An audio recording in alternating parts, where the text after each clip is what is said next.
टाळण्यासाठी महिला पोलीस अधिकारी प्रीती जाधव या शहरामध्ये कारवाई करत असून त्यांच्या कडक कारवाईला काही स्थानिक नागरिकांतून विरोध होताना दिसतोय। पंढरपूर शहरामध्ये मागील काही दिवसांमध्ये गुंडगिरीने मोठे तोंड वर काढले। अशा प्रकारावर आळा घालण्यासाठी वरिष्ठ अधिकाऱ्यांनी काही उपाययोजना केल्यात।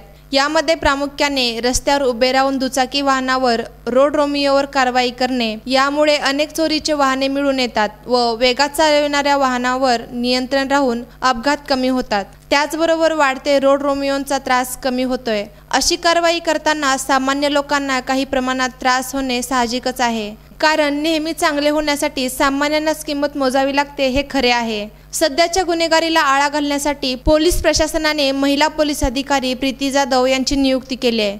या महिला अधिकारी बेधडक कारवाई करताना आपणास दिसतात। त्या इंटरफेअर करणाऱ्या कोणत्याही पुढाऱ्यांचा फोन उचलत नाहीत। त्यामुळे पंढरीतील गंजखाऊ पुढाऱ्यांचा इगो दुखावतोय आणि याचाच परिणाम म्हणून या कर्तव्यदक्ष महिला अधिकाऱ्याच्या कामाला विरोध होताना दिसतोय। वास्तविक यांच्या कामाचा चांगला रिझल्ट आणखीन काही दिवसांनी नक्कीच दिसणार आहे। यासाठी पंढरीतील नागरिकांना चांगली शिस्त लागण्यासाठी या कारवाईचा स्वीकार करणे ही काळाची गरज आहे। नागरिकांनी नियम पाळा, अपघात टाळा म्हणण्याऐवजी आता नियम पाळा, गुन्हेगारी टाळा असे म्हणणे योग्य राहील।